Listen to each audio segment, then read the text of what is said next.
Now, I'm working on kind of prettying this area up, adding the factory sheet metal back right now. I already added a piece in right here. Luckily, I actually took a piece of the old frame rail that had this little groove in it.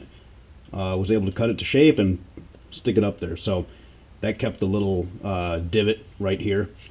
And I wanted to give you guys a little tip. Whenever you're working with sheet metal, at least this is a trick I like to use, I take a piece of just normal paper. You can use poster board so it's a little more firm, but I just use normal paper.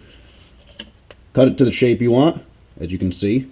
I cut that piece right there, and then you transfer it onto your sheet metal, bend it into shape, and then you get a nice little patch panel. It's going to go right in there. Now, what I did to get the bends is I just took a C-clamp, clamped it up here, and then just tapped it into shape.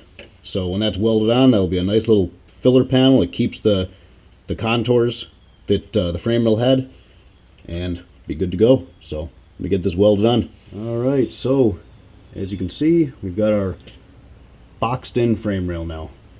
I'm sure you remember there used to be a big open area right here where I welded all the reinforcements in.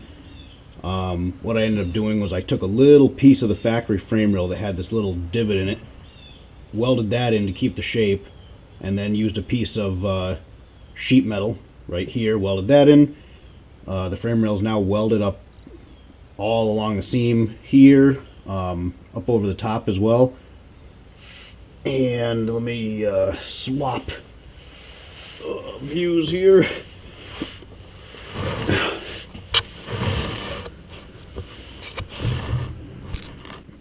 And I also made a block-off plate for the top here to finish off the frame rail there. Left the welds right here because, I mean, this is all going to be Herculined. I did grind down the weld smooth up on top.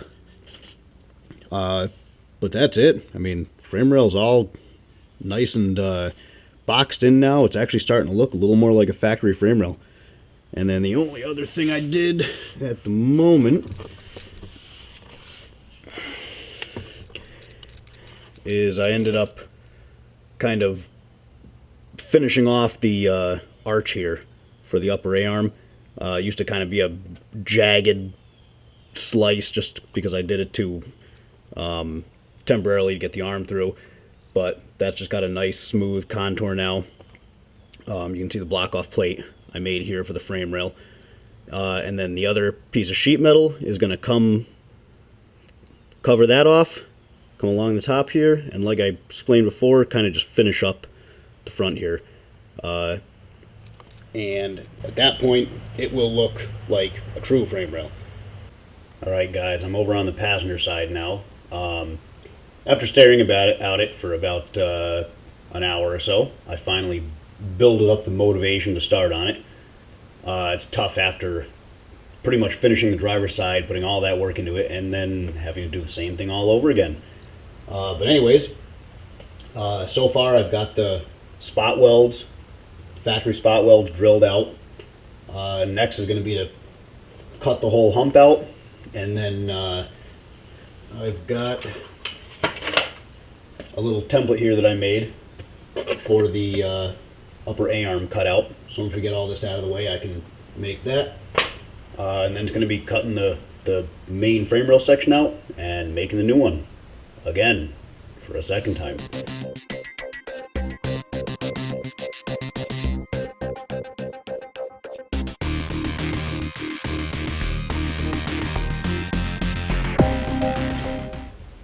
Alright, so as you can see, I've got the whole passenger side frame rail cut out. I've got my opening that's an exact match to the driver's side here for the upper A-arm. And I just mocked up the upper A-arm temporarily just to make sure the clearance was okay and everything. But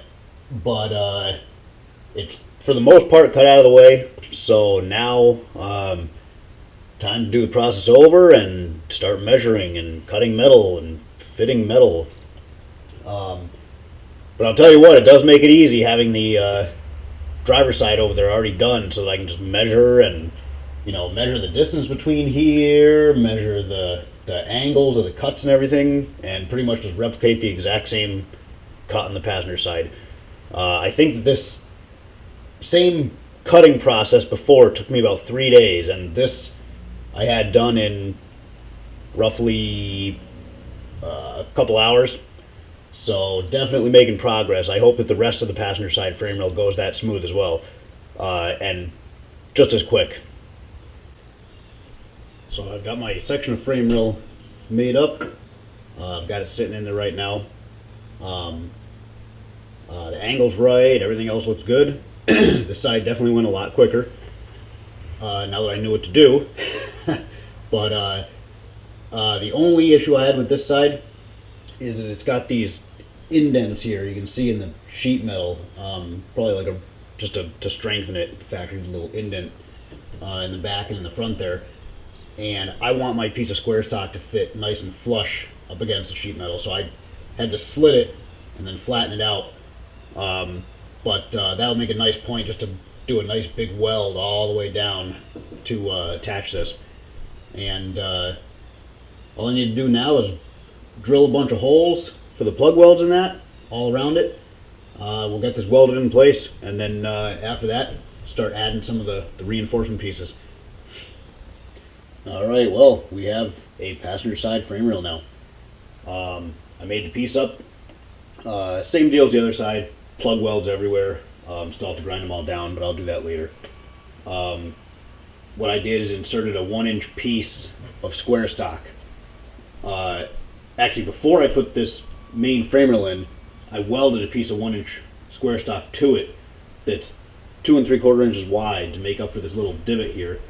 Plug welded that in, and then the other side of the frame rail is flat, so it's plug welded in there. So this has a nice structural area here. It's plug welded along the top, plug welded along the other side. Back here, filled in the seam, welded it right to the square tube, plug welded it, and then the whole bottom is all welded around the seam, just like the other side. I still have to figure out some way to do a reinforcement inside the top of the frame rail here. And like I said, grind the weld down. But for the most part, we have a frame rail, finally. I think that's going to do it for this week.